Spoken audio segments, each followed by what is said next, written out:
Untuk mendukung channel ini, jangan lupa like, komen dan subscribe dan aktifkan lonceng kuning agar tidak ketinggalan video selanjutnya.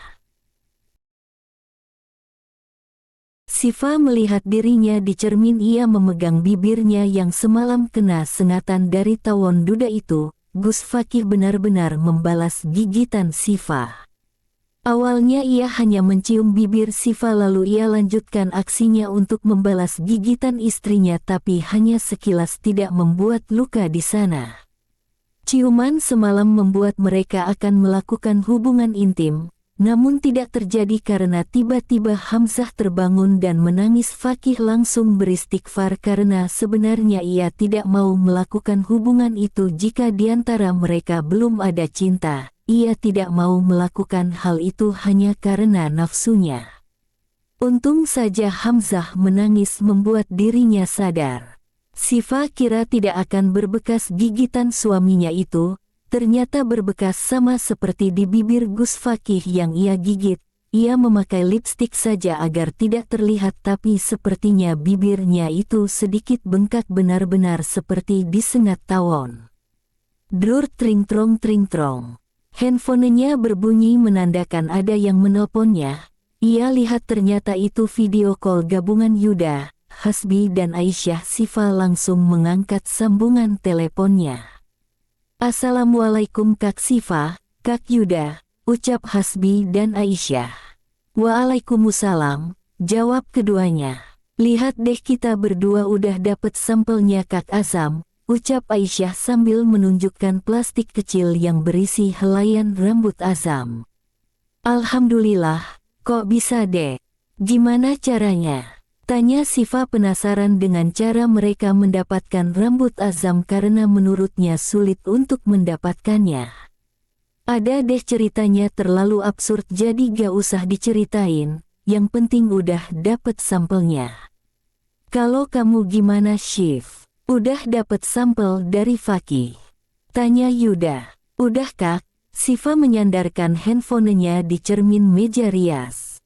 "Bentar guys." Siva melangkah ke arah lemari bajunya. Ia mengambil gelang yang semalam ia temukan di lemari pakaian Fakih. Siva kembali duduk di depan meja rias lalu menunjukkan gelang itu ke kamera handphone yang masih berlangsung video call. "Kak, itu kan gelang yang ada di video," ucap Hasbi. "Iya, kakak nemu di lemari Gus Fakih, tapi dia bilang gelang itu punya Tiara," ujar Siva. "Jadi Tiara ada di kejadian terbunuhnya Zahra. Tapi kok waktu di video itu ciri-cirinya kayak cowok banget, pakai celana jeans terus pakai hoodie, kepalanya ditutup topi hudainya sih, jadi kita gak sadar kalau itu cewek," ucap Yuda. "Tapi aku harus mastiin dulu kalau ini gelang punya Tiara atau bukan." "Kalau bukan berarti Gus Fakih bohong," ucap Siva. Saat mereka mengobrolkan rencana selanjutnya, Gus Fakih baru saja keluar dari kamar mandi. Usai mandi sore ia hanya memakai bawahannya, memakai sarung dan belum memakai baju menampakkan tubuh atletisnya. "Syif, tolong keringkan rambut saya," ucap Gus Fakih. Siva yang sedang fokus mengobrol langsung menengok ke belakang. Ia heran tumben sekali minta mengeringkan rambut padanya, biasanya ia keringkan sendiri. "Wait guys." Siva meninggalkan video call itu lagi membuat ketiganya menghela nafas. Ada saja yang mengganggu mereka berdiskusi. "Kak Yud, Aisyah sama Hasbi tutup ya teleponnya, mau ngerjain pernih, nanti kabarin lagi deh ya," ucap Aisyah. "Ya udah gak apa-apa, biar kakak sama Kak Siva aja lanjut diskusinya." "Oke Kak, assalamualaikum." "Waalaikumsalam." Kini tinggal Yuda dalam sambungan video call itu. Ia melihat ke arah layar Siva. Ia lihat sepasang suami istri itu sedang romantis-romantisan dengan Siva sedang mengeringkan rambut Fakih yang basah dan Fakih memegang pinggang Siva. "Waduh, berasa nonton sinetron, emak jadi pengen nikah," ucap Yuda. Ia tidak lagi melihat ke layar Siva lagi. Tanpa mematikan video call-nya, ia beralih melihat aplikasi lain saja selama menunggu Siva kembali. Lagi teleponan sama siapa? Tanya Fakih. Siva selesai menggosok-gosok rambut suaminya itu, lalu ia kalungkan tangannya ke leher suaminya. Sama Aisyah, Hasbi sama Kak Yuda. Ngomongin apa? Gosip ya, ada deh kepo. Kap, dengan posisi yang masih sama tangan Gus Fakih berada di pinggang Siva dan tangan Siva mengalung di leher suaminya, Gus Fakih mengecup sekilas bibir Siva membuat si empu meringis sakit. Sakit? Tanya Fakih sambil mengelus pelan bibir bawah Siva yang ia gigit semalam dan Siva hanya menjawab dengan anggukan. Maaf, ucap Gus Fakih lagi.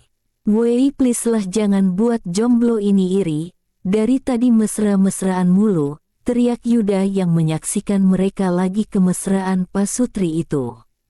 Gus kayak ada yang ngomong deh, siapa ia? Di sini orangnya woi, teriak Yuda lagi membuat kedua pasutri menengok ke arah handphone Siva berada. Astagfirullah aku lupa masih VC-an sama Kak Yuda, ucap Siva sambil menepuk jidatnya. Siva mengambil handphonenya lalu ia arahkan kameranya pada dirinya dan Gus Fakih. Ngapain kamu video call istri saya? Tanya Gus Fakih. Gue itu selingkuhannya Siva, ucap Yuda yang memasang wajah serius tapi terlihat seperti menahan tawa. Oh, jawab Gus Fakih yang mendapatkan pukulan dari istrinya. Ih kok jawabnya, oh doang sih, gak ada cemburu-cemburunya marah kek, dasar suami es batu, ucap Siva ia memberikan handphonenya pada Gus Fakih lalu pergi keluar kamar dengan wajah cemberut. Saya salah apa? Tanya pada Yuda. Hayo ngambek tuh bojomu, Fakih kapan kamu pekanya? Malam harinya setelah mengajar di kelas tahfiz Siva berniat akan ke asrama putri kamar yang ditempati oleh Tiara. Ia akan mengembalikan gelang yang Gus Fakih bilang itu adalah gelang Tiara. Assalamualaikum ada Tiara. Tanya Siva pada santriwati yang sedang berada di depan kamar yang Tiara tempati. Waalaikumsalam, ada Ning bentar saya panggilkan. Perempuan itu masuk ke dalam kamar, beberapa detik kemudian Tiara keluar kamar. Kenapa nyariin gue? Tanyanya. Nih punya kamu kan? Iya ini gelang gue, kok bisa sama lo? Tiara mengambil gelangnya dengan kasar dari tangan Siva dan Siva hanya mengelus dada melihat perilaku Tiara yang tidak sopan. Gus Fakih nemu gelang kamu di depan kamar kami berdua, dan dia nyuruh aku buat balikin ke kamu. Kenapa gak Gus Fakih aja sih balikin? Takut kamu godain suami orang, jadi aku aja yang balikin. Tiara memegang tangan kanan Siva dengan keras. Pasti lo yang nyuruh Gus Fakih jauhin gue kan? Tiara semakin kuat mencengkram lengan Siva. Iya, emang kenapa? Lagian kamu gak akan bisa nikah sama Gus Fakih dan gak akan bisa rebut Gus Fakih dari aku. Kenapa? Kenapa gak bisa? Tanya aja sendiri sama Gus Fakih. Siva menghempaskan tangan Tiara yang tadi mencengkeramnya membuat Tiara terhuyung karena Siva mendorongnya ke belakang lalu ia melangkah pergi dari sana. Ia kesal bukan hanya karena tadi perilaku kasar Tiara, ia juga merasa marah karena Tiara juga terlibat dalam kematian Zahra, buktinya gelang itu miliknya. Dan satu lagi ia tadi lihat di rak sepatu depan kamarnya ada sepatu yang mirip dengan yang ada di video itu. Semua sudah cukup kuat untuk membuktikan kalau Tiara juga terlibat. Tadinya ia akan langsung menginterogasi wanita itu namun ia berpikir lagi ini sudah malam dan akan mengganggu para santriwati yang akan beristirahat. Jadi ia akan menginterogasi Tiara besok saja bersama dengan timnya. Ia berjalan sendiri melewati asrama putri yang penghuninya sudah berada di dalam kamar semua. Saat melewati lorong kelas tiba-tiba suasana menjadi dingin, angin berhembus hingga membuatnya merinding dalam suasana seperti ini. Siva menghentikan langkahnya celingak-celinguk. Mengapa tidak ada orang satupun? Ia melihat ke jam tangannya menunjukkan pukul 9 malam, tapi mengapa suasana pesantren sangat sepi? Saat ia akan melangkah lagi, ia rasa ada yang memegang bahunya membuat ia menghentikan langkahnya lagi. Please setan, jangan ganggu Siva. Siva kan anak solehah, rajin ngaji, tolong pergi ya. Kalau gak mau Siva bacain ayat kursi nih biar kamu kepanasan, ucap Siva. Siva memejamkan matanya, ia mulai membaca ayat kursi di dalam hatinya. Ia rasa tangan yang memegang bahunya melepas membuatnya sedikit lega, tapi sedetik kemudian ada yang menggenggam tangannya. Siva, kamu kenapa? Siva perlahan membuka matanya kala mengenali suara itu. Saat tahu siapa orangnya, ia langsung memukuli lengan seseorang yang ada di hadapannya. Ih Gus, kenapa sih selalu nakutin Siva? Siapa yang nakutin kamu? Saya berniat baik jemput kamu karena pasti kamu gak akan berani pulang sendiri. Tapi tadi nakutin Siva tahu, ih sebel Gus, Fakih selalu bikin Siva kesel. Siva melangkah terlebih dahulu meninggalkan suaminya yang kebingungan. Salah lagi, memang ia laki-laki selalu salah. Siva, Aisyah, Hasbi dan Yuda berkumpul lagi hari ini di gubuk dekat danau pesantren. Mereka akan berdiskusi lagi tentang siapa saja yang terlibat dalam kematian Zahra. Mereka juga akan mengumpulkan sampel tes DNA untuk dibawa ke rumah sakit oleh Yuda. Gimana Syif, kamu udah tanya sama Tiara kalau itu gelang dia? Tanya Yuda. Udah Kak, gelang itu emang punya Tiara dan aku kemarin lihat juga sepatu yang sama persis dengan yang ada di video, tapi aku belum interogasi dia, jawab Siva. Kalau misalnya barang-barang itu punya Tiara berarti Fakih bukan termasuk pelaku pembunuh itu. Lagian gak mungkin seorang Gus terlibat pembunuhan. Saat hari Zahra meninggal, Fakih itu lagi di kampus ikut seminar. Pas kakak antar dia pulang dikejutkan kabar meninggalnya Zahra. Jadi gak mungkin Fakih ada di tempat terbunuhnya Zahra, jelas Yuda. Iya kayaknya bener Gus, Fakih gak terlibat. Aku jadi merasa bersalah, udah curiga terus sama Gus Fakih. Dia orangnya pendiam jadi tidak tahu caranya bercerita, jadi dia selalu memendam apa yang dia tahu, tapi aku malah curiga dia memang sengaja menyembunyikan segalanya. Ya udah, nanti kamu minta maaf aja sama Gus Fakihnya. Saat Yuda dan Siva mengobrol, kedua bocah SMA itu malah asik sendiri meneliti kedua sampel rambut Azam dan Gus Fakih. Aisyah mencium aroma kedua rambut yang ada di dalam plastik kecil dan Hasbi menerawang kedua rambut itu dengan kaca pembesar. Siva dan Yuda dibuat menghela nafas panjang akan tingkah mereka. Hei dua bocil, ngapain sih? Kalian tadi dengerin kita berdua ngomong gak sih? Ucap Yuda yang sedikit kesal melihat tingkah dua anak itu. Kita dengerin kok Kak. Cuma biar kelihatan kayak detektif beneran kita berdua mau meneliti rambut ini, jawab Hasbi membuat Yuda dan Siva geleng-geleng kepala. Kak, ini Gus Fakih pakai sampo apa sih? Enak banget baunya, ucap Aisyah. Pakai sampo Snowman, jawab Siva kesal. Snowman kan merek spidol Kak, ujar Hasbi.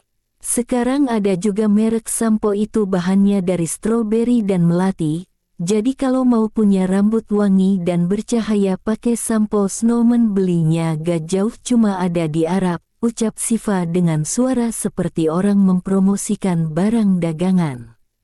Kenapa jadi iklan Syif? Malah kebawa-bawa sama tuh dua bocil, ucap Yuda.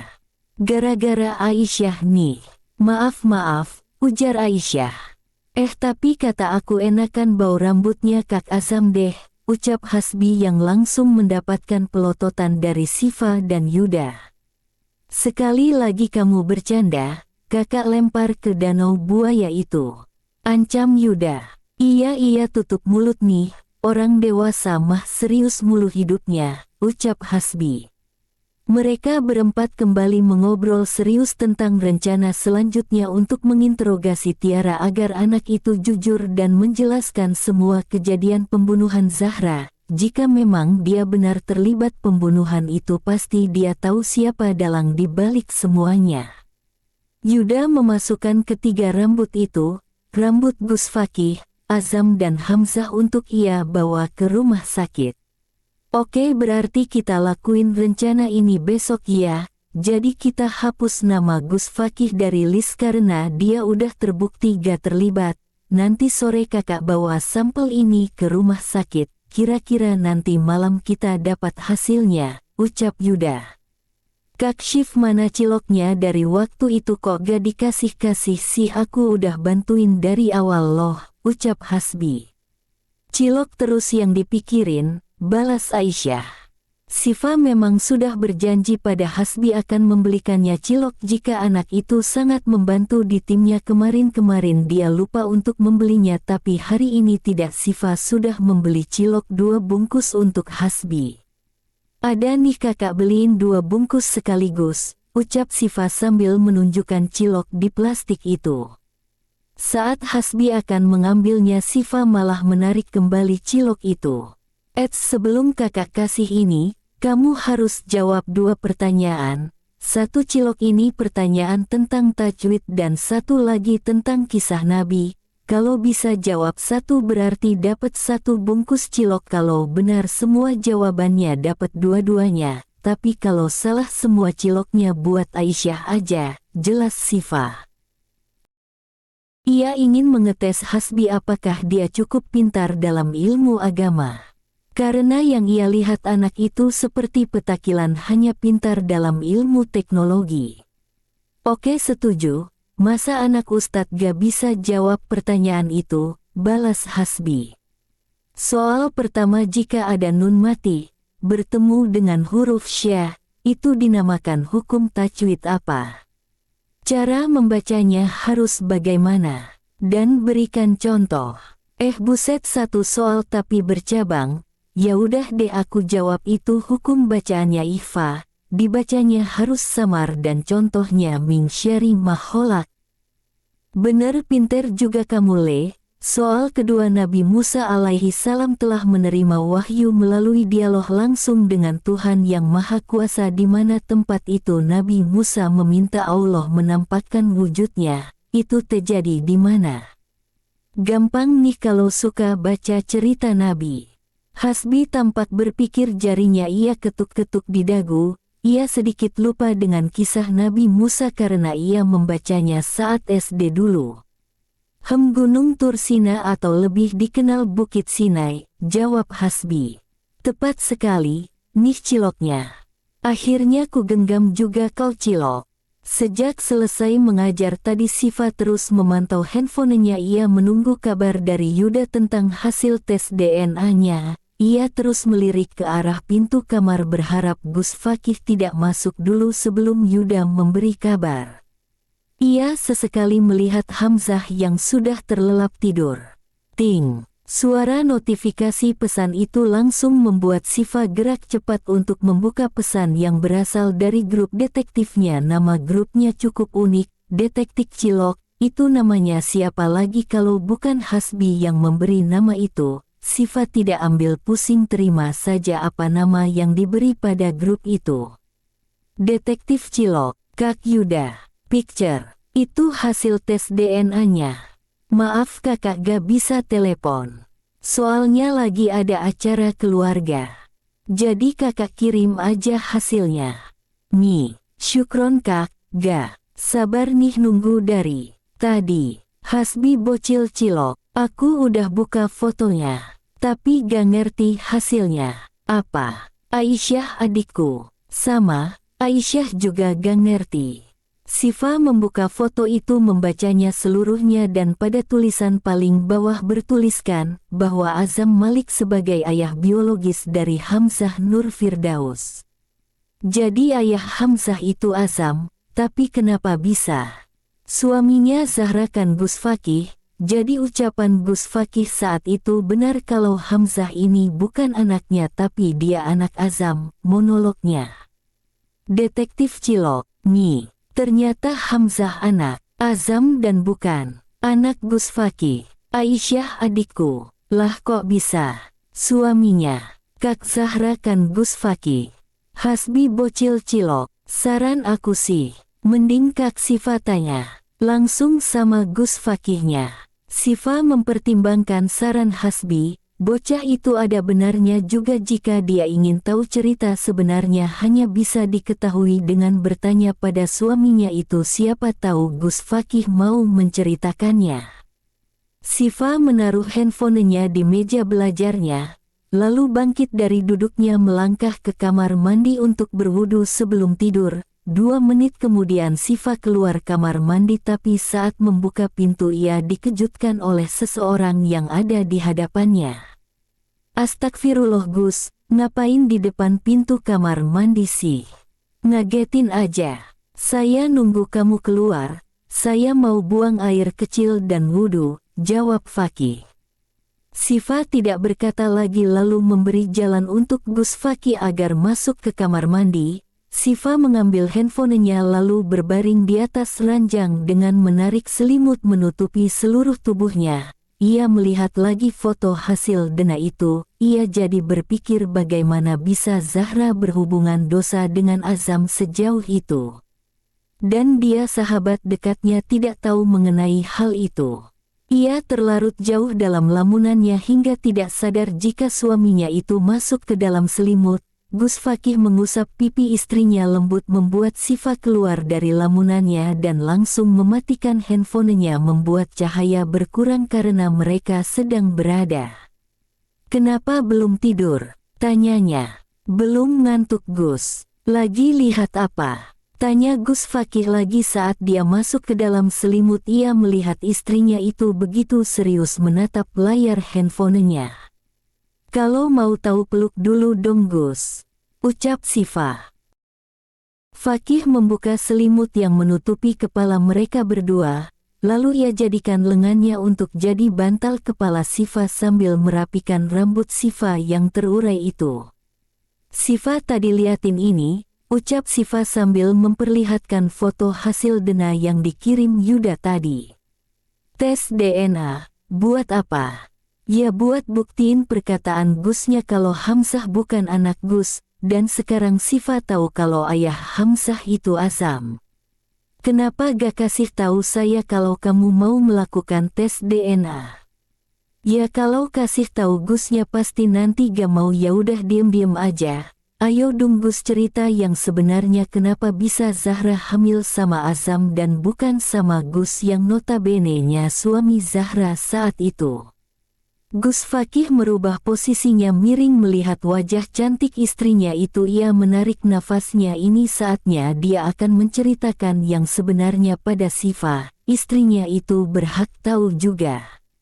Saya waktu itu pernah bilang sama kamu alasan saya dinikahkan dengan Zahra bukan karena dia ketahuan berpacaran dengan Azam. Tapi saat menikah dengan saya Zahra tidak mau disentuh, saya tidak mau sekamar dengan saya, dan dia tidak mengizinkan saya untuk mencintainya sebagai istri, dan Zahra bilang dia tidak akan bisa mencintai saya, dia hanya mencintai Azam. Sejak Zahra berkata seperti itu, rumah tangga kita tidak seperti kehidupan pasangan di luar sana, kita serumah namun seperti orang asing. Setelah 2 bulan menikah saya baru tahu kalau dia sedang hamil. Karena penasaran saya bertanya pada Zahra dan dia menjawab kalau itu anak Azam. Sebelum menikah dengan saya mereka sudah menjalani hubungan dosa itu. Sifa memperhatikan wajah Gus Fakih yang bercerita dengan ekspresi wajah datar. Sepertinya benar Gus Fakih tidak pernah mencintai Zahra. Tidak ada rasa kesal, emosi, sedih dan kecewa saat menceritakan yang menurut Sifa sangat menyedihkan jika ada di posisi Gus Fakih. Tidak ada orang yang tahu tentang itu, saya juga hanya bisa diam saat itu. Kita berdua selalu berpura-pura bahagia di depan keluarga. Semua orang hanya tahu kalau Zahra hamil anak saya, tapi kenyataannya bukan. saat saya mencoba untuk menganggap Hamzah sebagai anak sendiri, tapi saat itu saya malah seperti orang bodoh yang selalu dibodohi Zahra. Dia masih berhubungan dengan Azam walaupun kita sudah menikah. Dia selalu melarang saya untuk menggendong Hamzah hingga saya dulu punya rasa benci pada Zahra. Sifa sebagai sahabat dekat Zahra tidak menyangka sikap sahabatnya itu sangat jahat pada Gus Fakih. Mungkin kalau laki-laki lain di posisi Gus Fakih saat itu sudah menceraikan Zahra, namun Gus Fakih tidak melakukan itu. Ia tetap bertahan sampai Allah mengambil Zahra. Udah Gus, gak usah dilanjutin ceritanya, nanti Sifa nangis nih.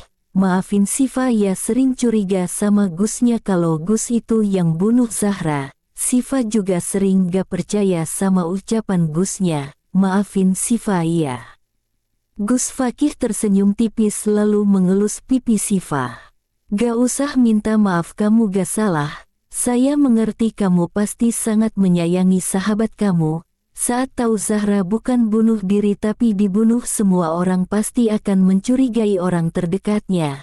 Tapi kenapa kamu gak berpikir jika saya pembunuhnya? Kenapa Zahra malah meminta kamu untuk menikah dengan saya?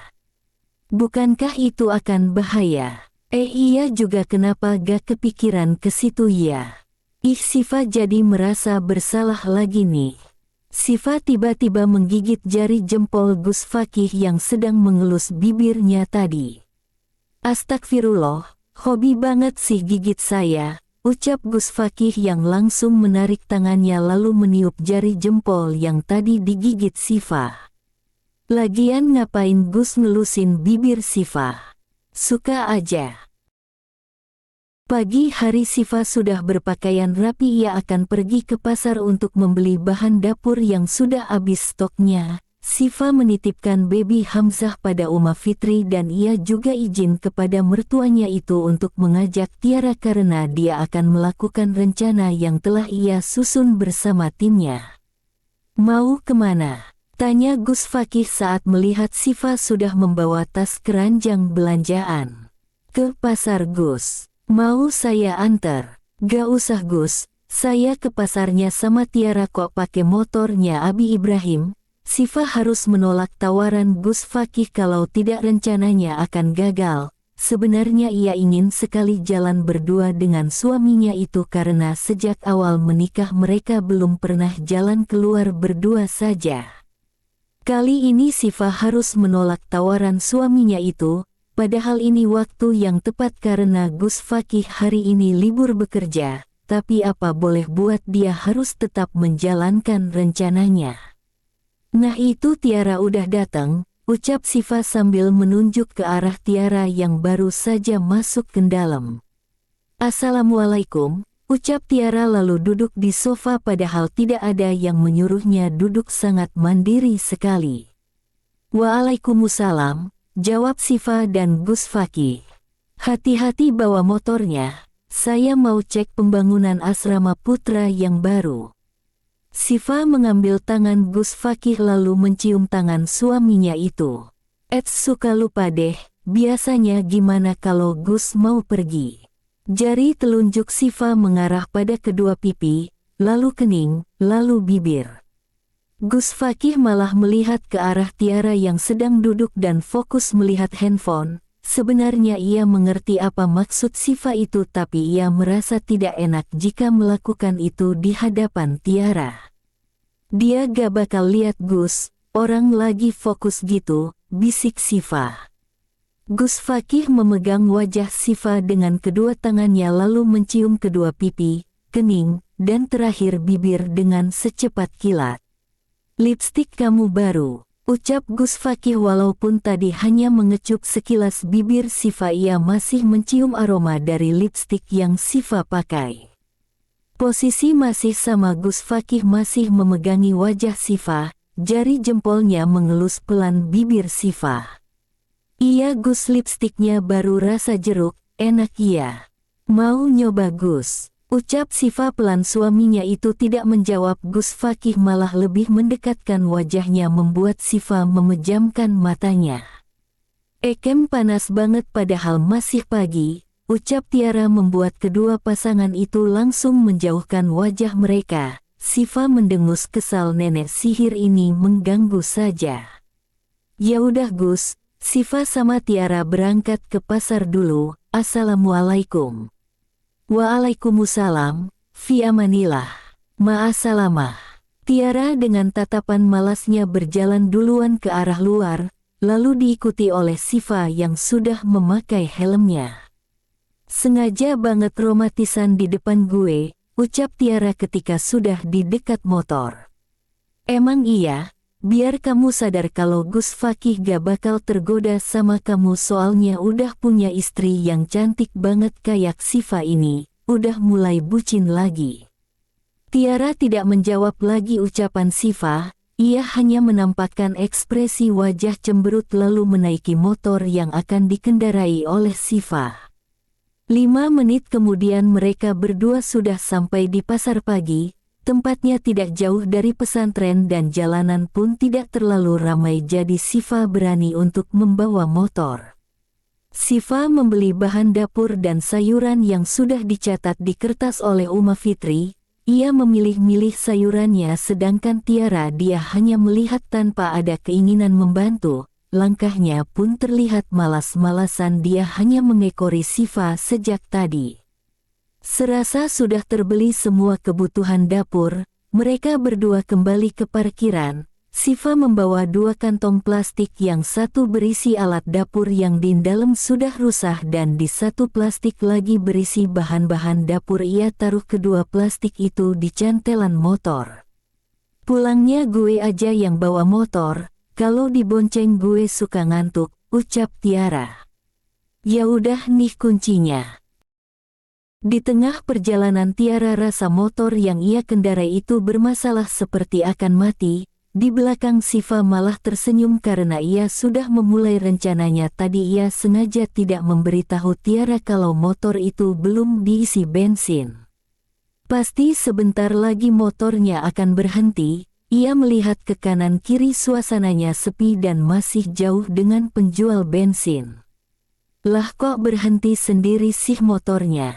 Ucap Tiara. Duh kenapa ya? Siva berpura-pura panik saja. Ia turun dari motor lalu melihat ke arah depan motor. Kayaknya habis bensin deh, itu jarumnya ke arah yang merah, ucap Siva lagi. Gimana sih Shiv? Kirain gue udah full nih bensinnya, masa kita mau dorong motor ini sampai pesantren? Ya maaf tadi aku lupa buat isi bensin, padahal tadi udah diingetin Abi. Bentar deh aku telepon Gus Fakih dulu biar kesini bantuin. Siva mengeluarkan handphonenya dari dalam tas, tapi tiba-tiba ada seseorang yang memakai kedok itu menarik tasnya dan langsung berlari. Astagfirullah. Jambret, teriak Siva. Tir kamu tunggu di sini ya, aku mau ngejar itu jambret dulu, ucap Siva lagi lalu berlari meninggalkan Tiara sendiri. Lah gue malah ditinggal, ya udah deh tunggu di sini aja, males lari juga.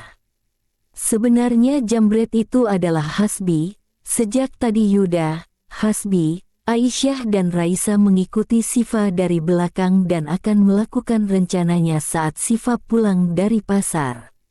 Saat Tiara duduk di pinggir jalan menunggu Siva yang lari entah kemana, tiba-tiba ada yang membekapnya dari belakang.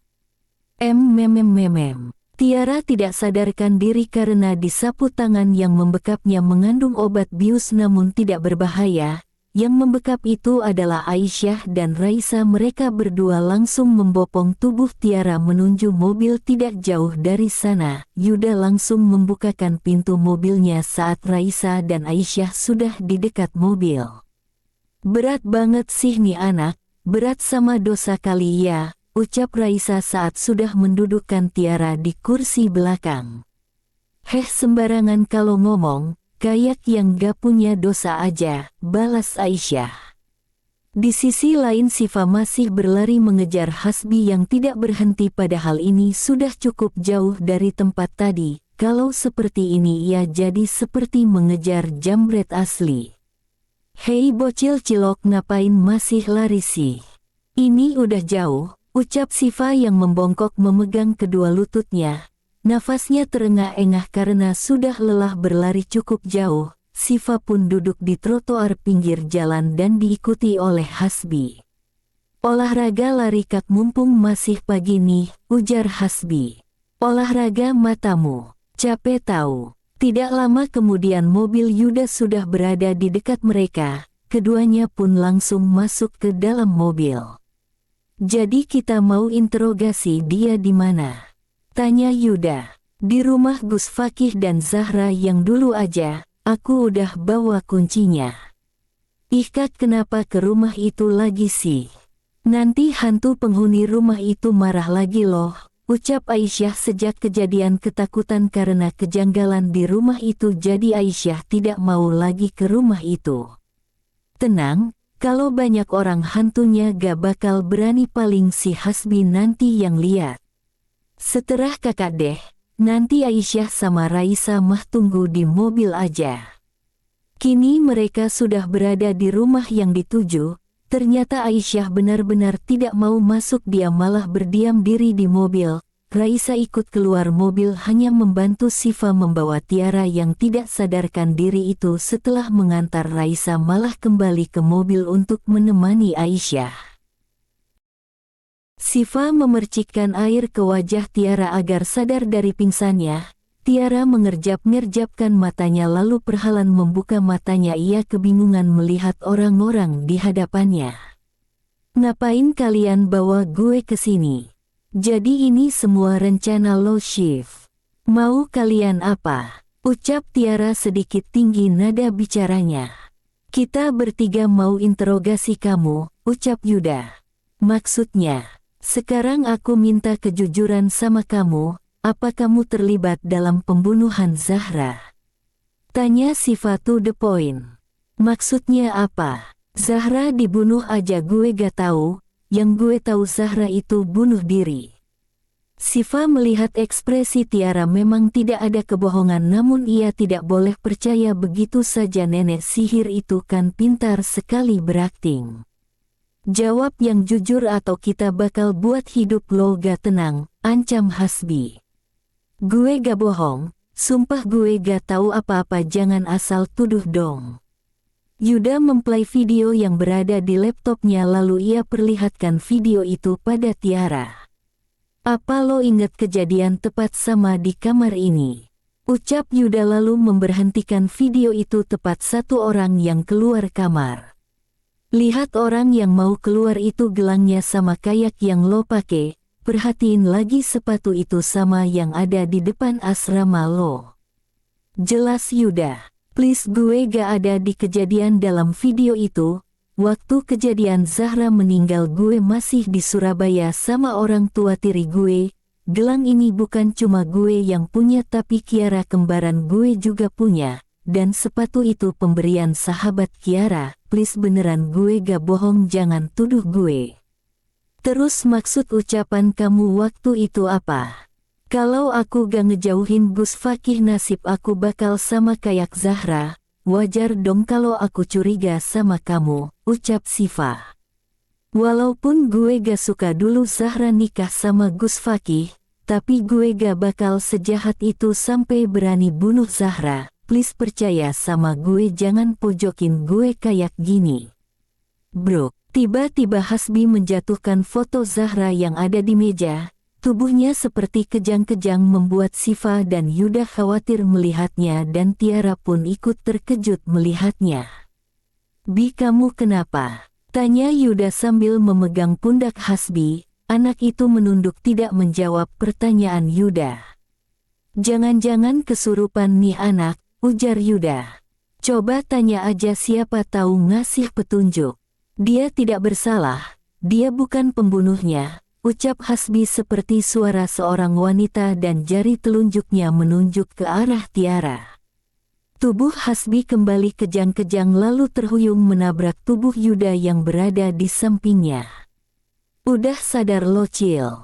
Tanya Yuda. Itu tadi Kak Zahra minta masuk ke tubuh aku, yang tadi aku ucapin berarti itu Kak Zahra yang ngomong, ujar Hasbi.